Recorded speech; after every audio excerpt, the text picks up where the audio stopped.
warahmatullahi wabarakatuh. Waalaikumsalam warahmatullahi wabarakatuh. Bismillahirrahmanirrahim. Alhamdulillah rabbil alamin. Wassalatu wassalamu ala asyrofil mursalin sayyidina maulana Muhammadin wa ala alihi wa sahbihi asmin. Amma ba'du.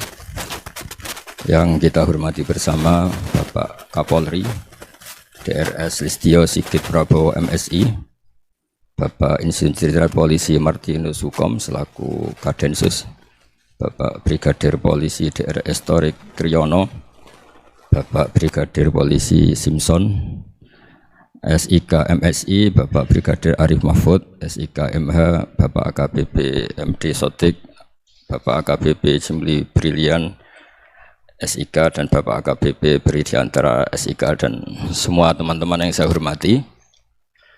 Seperti yang saya sering cerita kalau ngaji, ngatur kiai itu dosa.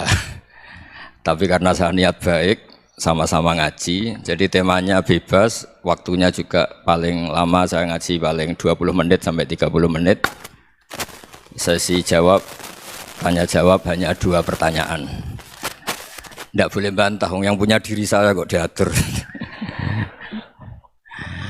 Ini semakin lama Anda ngatur saya, semakin dosa, karena ngatur orang itu tidak baik. Apalagi ngatur kiai itu tambah tidak baik lagi ini. Iya toh, misalnya saya ke Jakarta, nelpon Pak Martinus, Pak sini, ya belum mesti bisa. Jadi ya sama-sama nggak mesti bisa kan. Tapi monggo lah kita cerita-cerita Islam, cerita-cerita beragama yang rileks. Kita semua tadi seperti yang dikatakan Kadensus pernah disewani Mas Sufyan Sauri, juga beliau pernah ngaji.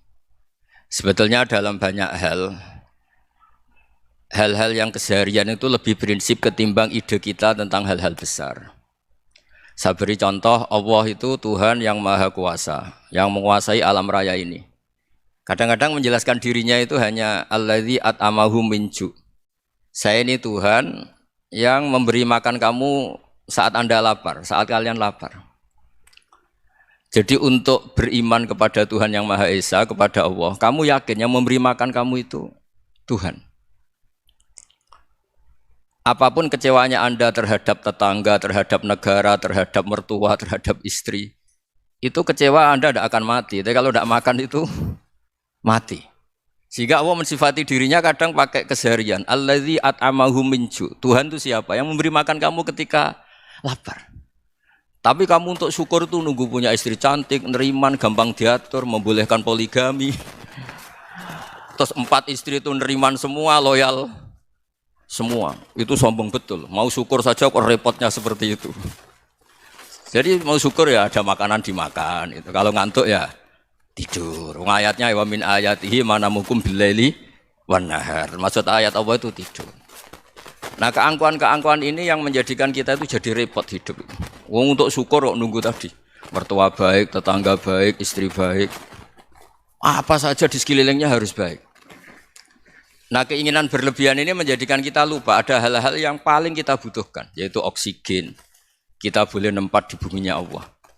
Alladzi ja'ala lakumul ardo firasya. Bumi kamu tempati enak. Coba kalau gempa. Apa artinya istri 4 cantik semua kalau pas digoyang apa? Gempa. Apa artinya kamu jabat? Entah apa saja jabatannya. Kalau bumi likuifaksi, habis kamu. Kiai meskipun dai kondang umatnya jutaan, kalau likuifaksi di panggung hancur. Tapi nikmat-nikmat yang disebut Allah seperti ini jarang kita kaji keseharian. Alladzi ja'ala lakumul ardo mahda. Allah itu yang menjadikan bumi dalulan, yang mudah diinjak, famshu fi mana biya, silahkan pakai jalan-jalan. Jadi saya termasuk benar-benar kiai Jawa. Kalau kerennya kiai Nusantara atau kiai Indonesia lah. Diajari bapak saya Kiai Haji Nur Salim, diajari Mbah Maimun. Itu Islam itu keseharian. Karena ketika Anda memilih hal-hal yang serius, itu tujuan utamanya nyari ridhonya Allah. Dan ridhonya Allah bisa kamu dapatkan sesuatu yang pasti benar. Misalnya dalam sebuah hadis Sahih Muslim disebutkan, Innallaha la yardha 'anil 'abdi idza akalal akla fayahmadahu 'alaiha aw yashraba syarba fayahmadahu 'alaiha. Itu redaksinya inna itu sesungguhnya, la yardha juga pakai lam taukid juga maknanya sesungguhnya. Sungguh-sungguh Allah sangat ridho ketika seorang hamba itu makan ketika sesuap nasi dia muji Allah, ketika minum seteguk nasi dia muji Allah. Itu kalau orang diridhoni Allah itu wali betul. Itu untuk jadi wali itu gampang, kamu makan ridho, kamu nginjak buminya Allah ridho seneng, kamu hidup keseharian aman seneng. Nah ini supaya sampean kita semua ngaji betapa panduan Rasulullah untuk menggapai ridho Allah itu banyak yang keseharian sekali. Saking kesehariannya banyak dalam hadis dan itu sahih. Nabi menyebut hal-hal yang keseharian. Hatta ma tas'alu fi fimra'atika, kamu punya uang kemudian istri kamu bisa makan itu ibadah. Bahkan sebagian ibadah itu dicontohkan Nabi yang akhirnya diprotes sahabat.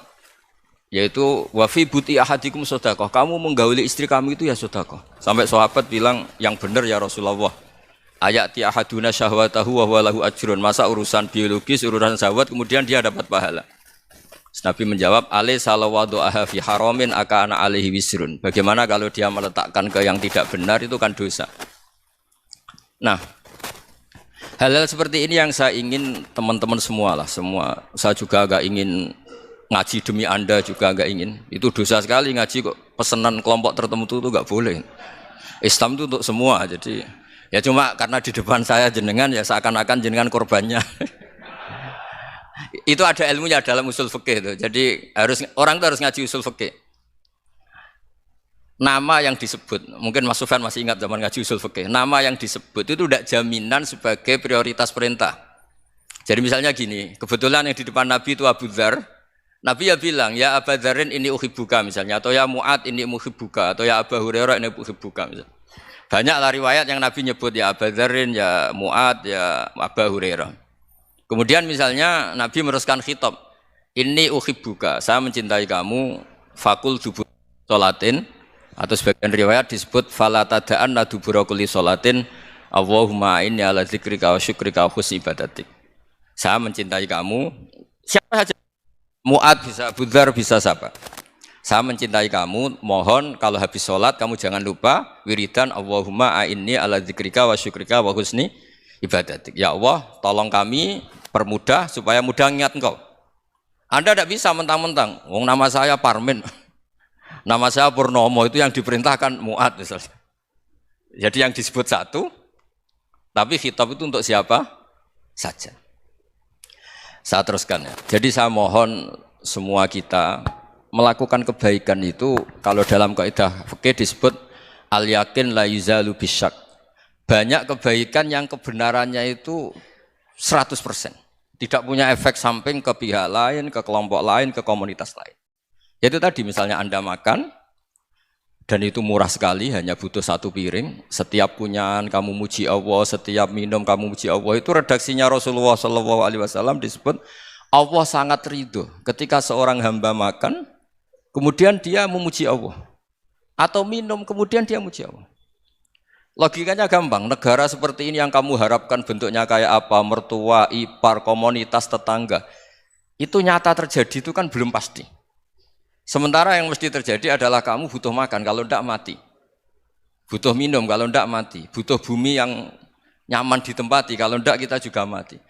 Sebab itu Allah kalau menyebut nikmatnya itu hal-hal yang keseharian. Alladzi at'amahum min ju'. Allah itu siapa? Allah itu yang menciptakan kamu bisa makan. Tidak berlebihan, Allah itu yang menciptakan kondisi sosial itu ideal. Zaman Nabi itu ya ada orang munafik. Orang-orang pilihan Allah itu juga diuji orang sekelilingnya yang macam-macam. Semua diuji sesuai konteks zaman dan waktu. Nah, tapi ada ibadah-ibadah yang selalu disarankan Nabi. Sampai Nabi itu pernah ditanya, ayul islami khairun ya Rasulullah, Islam terbaik itu gimana? Jawaban Nabi itu unik, it'amut to'am. Islam terbaik itu ya makan-makan, yang santai-santai. Ketika Allah menyebut beberapa kebaikan, falak tahamal aqobah, wa ma adrokan Allah, mal aqobah. Terusannya apa? Fakku raqobah. Terusannya apa? Au it'amun fi yaumin di masubah. Ya itu acara makan-makan itu juga Islam. Kenapa? Ya bayangkan kalau tidak ada makanan, kita mati kan? Kondisi sosial tidak ideal itu Anda masih gak apa-apa. Tapi kalau Anda tidak makan, Anda tidak minum, Kamu punya istri cerewet masih bisa hidup, punya mertua cerewet masih bisa hidup. Tapi kalau tidak makan bisa mati. Berarti penting mana istri sama makan? Penting mana? Makan. Semoga istri Anda dengar, nanti kamu disuruh makan tapi pulang deh. Itu kalau dibahasakan makan masih memahami. Penting mana nasi satu piring dengan istri. Enggak ada nasi mati, enggak ada istri belum mati. Penting mana? Enggak berani jawab kan? Nah, ternyata Anda ada garang kan di depan istri. Jadi saya mohonlah, mungkin Mas Sufyan Sauri tadi yang bisa bantulah. Teman-teman tuh ngaji yang keseharian saja. Karena kita nyari ridha Allah itu berdasar firman Allah. Dan firman Allah itu menyebut keseharian tuh riang, gampang. Yaitu tadi misalnya wa min ayatihi manamukum billaili wanar. Termasuk ayat-ayat Allah itu kamu tidur. Maka dulu itu ada guyonan, ada tokoh Mu'tazilah, kelompok dalam Islam yang berpikir manusia itu bisa menentukan ikhtiarnya sendiri. Karena saya bisa duduk, ingin berdiri, berdiri. Karena kelompok ini enggak terima kalau semua kehendak Allah, nanti bagaimana kalau semua kehendak Allah kok ada hisab ya, ada sanksi. Lucunya itu dia akhirnya ini cerita ya, mencintai seorang perempuan cantik sekali. Dan itu dia menjadi ahli sunnah itu oleh hal-hal yang sepele. Karena istrinya cantik, ya namanya suami istri itu hubungan intim. Terus ditanya, Mas masih ingin lagi? Masih. Silahkan diulang lagi. Wah ya tidak bisa. Katanya manusia bisa menentukan yang diinginkan. Itu tobat itu. Itu nggak bisa ditobatkan Mas Sufyan Ats-Tsauri. Orang cantik yang mudah nobatkan orang itu orang cantik. Segampang itu. Akhirnya kita tahu. Makanya kalau dalam kitab Hikam itu disebut al-akil mayakul madza yaf'alu wa hubi wal ghafil mayakul madza af'al. Orang yang punya akal karena sadar ini wilayah Allah, semua milik Tuhan. Itu dia tiap hari berpikir, besok Allah akan melakukan apa terhadap dunia ini. Kamu merencanakan suatu mau plesir, ternyata gempa. Mau wisata ke Rusia, ternyata perang. Kamu tidak pernah tahu apa yang akan terjadi besok. Wa ma tadri nafsum madza taksibu ghadan. Tapi anda semua kita ini sering punya jadwal permanen. Makanya saya kalau diundang siapa saja, isane takdir. Yang jelas Gus ini acara penting. Ya masih acara penting nak pangeran ngersakno apa piye? Kok ape dadi pangeran? Kamu kok mau jadi Tuhan? Itu kadang ya kiai gitu. Penting Gus acara ini jenengan harus memastikan bisa. Loh kamu itu yang ngajarin tauhid, sesuatu itu biadillah kok bilang-bilang apa pasti. Kalau maksa terus tak tobatkan loh kamu kata saya itu. Ya kalau gitu Gus bilang insya Allah. Wah itu hati saya, fisik saya, roh saya sudah bilang insya Allah. Tidak usah kamu latih kata saya. Nah hal-hal tauhid keseharian itu gampang sebetulnya. Wal ghafil yaqulu madza af'al. Tapi orang yang lupa Allah dia setiap hari bilang besok apa? Kita bisa melakukan apa? Seakan-akan dia itu aktor, dia penting, dia subjek permanen, dia. Padahal kita ini hanya objek kehendak Allah Subhanahu wa taala. Karena kita yakin sesuatu yang terjadi di alam raya ini kita tidak bisa apa-apa. Makanya saya sering ngaji, sering bilang saya. Ketika Anda mensifati Allah, Dia yang menghidupkan. Sudah itu tanamkan sehingga ketika kita mati santai saja. Kenapa santai? Allah punya cara menghidupkan kita. Zaman kita hidup juga gak tahu caranya ngelola jantung, ngelola paru-paru. Kamu juga gak tahu ngelola oksigen yang tidak beracun, tidak ngandung polusi. Tahu-tahu hidup. Gak ingin tua ya tahu-tahu tua, gak ingin mati tahu-tahu mati. Selama ini kita hidup juga gak tahu apa sebetulnya. Hanya gaya tok, punya jadwal, punya planning. Kalau kamu bisa menentukan pilihan Anda, pasti Anda istrinya cantik, 4 neriman semua, kona'ah semua. Nyatanya enggak kan? Sudah 1 jelek, cerewet. Wah itu kan, nyatanya enggak bisa apa-apa Anda kan? Dan kamu bawa mati lagi. Nah, itu kan, istri Anda juga gitu, punya keinginan, punya suami yang ganteng, yang jabat, yang neriman, yang enggak poligami. Ya enggak kesampaian juga. Kalau kita ngitung tingkat kegagalan kita itu gagal terus. Ya kan? Nah, terus ingat Allah, madza yaf'alu wa hubi. Orang yang punya akal selalu berpikir Allah itu menghendaki apa terhadap saya. Loh sama-sama orang itu. Ngelihat orang yang serius, itu kata Anda itu pemikir berat, serius. Senang punya tokoh yang merengut karena kamu anggap serius. Tapi sebagian orang nganggap orang yang serius itu wong merengut, wong masam, wong muka kok ditekuk. Jadi sama Itu hati, ya muqallibal qulub tsabbit qalbi ala dinik. Karena kita enggak tahu cara berpikir kita tentang orang lain, tentang sekeliling kita. Misalnya kita orang baik yang jenis ngurmat fakir miskin. Ada orang bangun masjid mewah itu janggal. Apa artinya masjid mewah kalau banyak orang kelaparan? Tapi kalau yang jenis pendidikan apa artinya masjid mewah kalau tidak bisa ngaji? Nanti yang jenis infrastruktur apa artinya ini kalau semuanya punya sudut pandang yang berbeda-beda. Dan Islam mengapresiasi semua kebaikan. Tapi katakan semua kebaikan itu adalah kehendak Allah Subhanahu wa taala. Karena apapun baik Anda itu pakai fasilitas yang diberikan oleh Allah Subhanahu wa taala. Sehingga ini yang disebut qulillah tsumadarhum fi khawdihim yal'abun. Ya kembali tadi ke tema-tema bahwa keseharian Anda ini sudah Islami. Saat Anda tidak bisa melakukan apa saja. Saya sering ada jenazah, biasanya kalau tetangga meninggal saya sering disuruh ngelepas. Saya bilang orang ini baik. Karena sering ngelamun di rumah, sering nganggur di rumah. Ditanya sama anaknya, kenapa Gus nganggur baik? Ya kalau dia nganggur artinya juga enggak berbuat sesuatu yang maksiat kan? Ya kan? Orang nganggur di rumahnya ya enggak bunuh orang, enggak maling, enggak korupsi, ya namanya nganggur di rumah. Lah cuma istri cara pandang nganggur enggak menghasilkan uang itu. Tapi juga enggak menghasilkan kriminal kan? Jadi sebenarnya Islam itu makanya kalau sampean ngaji usul fikih itu ada kitab usul fikih namanya Lubul Usul, itu terkenal sekali di pesantren itu. Itu kalau ngapresiasi keseharian itu luar biasa. Izma min mubahin illa wa yatahaqqaqu bihi tarku haramimma. Karena keseharian yang mubah saat Anda lakukan itu ada kehebatan yang luar biasa, yaitu meninggalkan haram. Makanya dulu banyak orang-orang alim ketemu temannya itu guyon sampai semalaman. Itu biasanya yang semangat Islam itu kiai kok ndak tahajud, kiai kok ndak witir. Orang yang sedang mapan uangnya banyak, malam itu tidak kelayaban itu sudah luar biasa. Melawan nafsu supaya tidak maksiat itu sudah luar biasa. Supaya lupa guyon sama temannya semalaman sampai subuh. Gejlok-gejlokan ngenang zaman miskin, zaman kuliah nggak jelas, zaman apa. Melihatnya jangan tarkut tahajud. Seperti ini meninggalkan tahajud, tapi meninggalnya ini talkul muharramat. Jadi kayak apa hebatnya? Sehingga Imam Ghazali punya riwayat yang agak unik. Hatta takuna ibadatu akhiri hadil ummah iku an-naum. Sehingga suatu saat ibadah terbaik umat ini itu tidur. Itu kan riwayat kontroversi. Ketika Imam Ghazali ditanya, kenapa iya? Kenapa kamu mulai keluar dari rumah itu sudah banyak maksiat? Melihat perempuan yang enggak mahram, melihat fenomena. Tapi kalau kamu tidur itu enggak melihat apa-apa. Tapi juga kamu jangan menganggap tidur itu ibadah betul.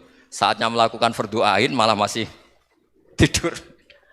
Tapi itu sudut pandang yang menjadikan kita Islam itu gampang. Jadi saat Anda tidak bisa aktivitas apa-apa, misalnya ada beberapa orang yang lumpuh. Lumpuh itu memang nggak bisa Jumatan, nggak bisa ibadah, tapi dia juga nggak bisa maksiat. Tidur itu memang Anda saat itu tidak bisa tahajud, tidak bisa witir, tapi saat itu ada zina, ada maling, tidak gosipkan orang, tidak bully orang, tidak menanamkan kebencian, tidak hasud. Sehingga tidur menurut Allah Ta'ala wa min ayatihi manamukum billaili apa? Wan-nahar. Karena di tidur itu selain ada unsur istirahat, jaga kestamina, juga ada unsur meninggalkan beberapa keburukan. Nah saya mohon ibadah yang keseharian ini kita jaga. Supaya kita semua baca ayat itu fasih. Fasih itu tertanam di hati. Allah itu siapa? Alladzi at'amahum min ju'i wa amanahum min khauf. Dan Allah kalau cerita di Quran itu anna sababnal ma'a sabba tsumma syaqqaqnal ardha wa syaqqa fa ambatna fiha habba wa inaba wa qadba wa zaituna wa nakhla wa hada'iqa hulba. Kamu tahu saya ini siapa kata Allah? Saya ini adalah Tuhan yang menurunkan air, kemudian ada tanaman banyak. Habba wa inaba wa qadba, ada zaitun, ada tin, kalau orang Jawa mungkin ada tela, ada padi, ada mangga, ada pisang. Sudah. Wa inaba wa zaituna wa nakhla wa hada'iqa hulba, ada perkebunan yang lebat. Tujuannya apa? Mata Allahkum, silahkan kamu pakai, kamu nikmati. Tapi karena kadang kita ini punya ide-ide besar. Tadi untuk syukur saja nunggu punya istri riman, rumah baik, tetangga baik, komunitas baik, semuanya baik baru syukur. Lama-lama nanti ada di surga, syukurnya nunggu surga paling kelas A. Itu sudah ada yang menghuni Rasulullah, kamu nggak boleh di situ. Masa untuk syukur saja? Repotnya Masya Allah. Jadi mohonlah Quran yang kalau Anda hafalkan juz amma itu kan ada ayat-ayat yang kayak tadi. Ya, fal yang dzuril insanu ila ta'ami. Coba lihat apa yang kamu makan itu. Dari mana? Dan untuk mempertahankan hidup kamu keseharian. Jadi jangan kira ibadah itu harus membentuk komunitas yang versi Anda. Ibadah itu harus yang hal yang mulu-mulu. Kesehariannya Anda alami. Loh ini saya tidak bikin-bikin. Saya ngaji bukan karena berdasar pesanan. Itu ayat yang saya baca kan betul ada ayatnya kan. Fal yang zuril insanu ila tu'ami. Anna soba benal ma'ah sobba. Thumma syaqaqnal ardo syaqqa. Fa'ambasna fiya habba wa inabau wa qodba. Wa zaitunau wa nakhla wa hadaika khulba. Terusannya apa? Mata'al lakum, silakan kamu nikmati. Mata itu silakan kamu nikmati. Ya kayak sampean dikasih hidangan ya makan. Ya sudah makan. Habis makan ya minum. Habis itu ngantuk ya tidur. Ya sudah normal-normal saja. Kayak apa indahnya Islam. Tapi Anda mencari Islam yang gimana lagi? Nah itu yang diajarkan guru-guru kita, diajarkan sanad kita sampai Wali Songo, sampai Rasulullah SAW. Bahwa pada akhirnya ada jihad, ada perang. Itu dulu memang perang, bukan membunuh. Beda. Dulu kita dijajah Belanda ya perang dan itu normal karena kita dijajah. Jadi ketika orang lain ingin baik sama kita, wa in ahadum minal musyrikin astajaroka ya fa'jirhu hatta yasma'a kalam Allah. Kalau mereka ingin baik ya kita baik. Makanya ada istilah musta'man, mu'ahad. Kalau mereka ingin damai, berdampingan dengan kemajmukan ya itu yang lebih baik. Karena memang Islam menghormati proses perdamaian. Wa in janahu lis-salmi ya fajnah lah. Kalau ingin damai ya kita harus damai. Jadi andai kan dulu Belanda datang ke Indonesia kok minta besanan gitu. Ya mungkin kita juga senang karena memperbaiki hidung kan kalau minta besanan gitu. Nah tapi wong jajah dulu itu kan masalah kan? Apa? Masalah kan? Jadi saya mohon jadi apa? Saya tadi minta sama Bapak Kadensus kemarin juga pernah main ke saya. Jangan sering ketemu saya ini sudah uzlah, saya ini sudah mau daftar jadi resi. Saya itu kemarin di muktamar juga agak datang, acara di Jogja juga sudah. Karena memang keluarga saya dulu itu bahasa ya, bapaknya bapak saya itu enggak keluar rumah itu puluhan tahun. Memang punya adat uzlah. Ya makanya ngaji aja yang gampang-gampang aja, yang enggak orderan, enggak pesenan ngaji aja dulu yang gampang. Saya ikhlas, yakin betul saya ikhlas. Ikhlas itu menurut saya itu roh. Orang enggak ikhlas itu menurut saya itu orang aneh. Ikhlas itu gampang, sudah saya bilang. Kalau kamu yakin ilmu itu milik Allah, ngasihkan juga ikhlas itu milik Allah. Apa sih yang kamu punyai sehingga kamu tidak ikhlas? Uang milik Allah, energi kita milik Allah, bumi milik Allah. Kemudian kamu merasa memiliki. Merasa memiliki itu kalau dalam ilmu tasawuf sudah kesalahan kan. Bagaimana Anda punya? Coba tahu-tahu tanah itu kok milik Anda. Karena saya beli, Gus. Saya beli dari orang, dari Zaid. Padahal yang asli punya itu Allah. Apa benar kamu pernah beli sama Allah? Zaid ini pemilik nisbi, pemilik yang enggak sebenarnya kan? Ya enggak? Yang benar-benar pemilik itu Allah. Kok kamu ngerasa itu bumi kamu itu atas nama apa? Coba. Milik kan harus beli atau dikasih. Enggak semua kan? Nah, makanya terus famshu fi manakibiha dan Allah menyebutnya, sudah saya ini yang menciptakan bumi. Waladzi ja'ala lakumul arda dalulan. Dan Allah menyebutnya sederhana, famshu fi manakibiha, silakan jalan-jalan. Terusannya apa? Wa kulu mirizki, silahkan makan-makan. Jadi Islam itu ya makanya kiai-kiai itu ada acara makan, sampai ada guyonan fikuli makanin makan di setiap tempat ya makan. Nggih ngoten guys, pokoknya sing gampang-gampang mawon nggih. Nggih Mas Sufyan nggih sing gampang-gampang mawon nggih. Assalamualaikum warahmatullahi wabarakatuh.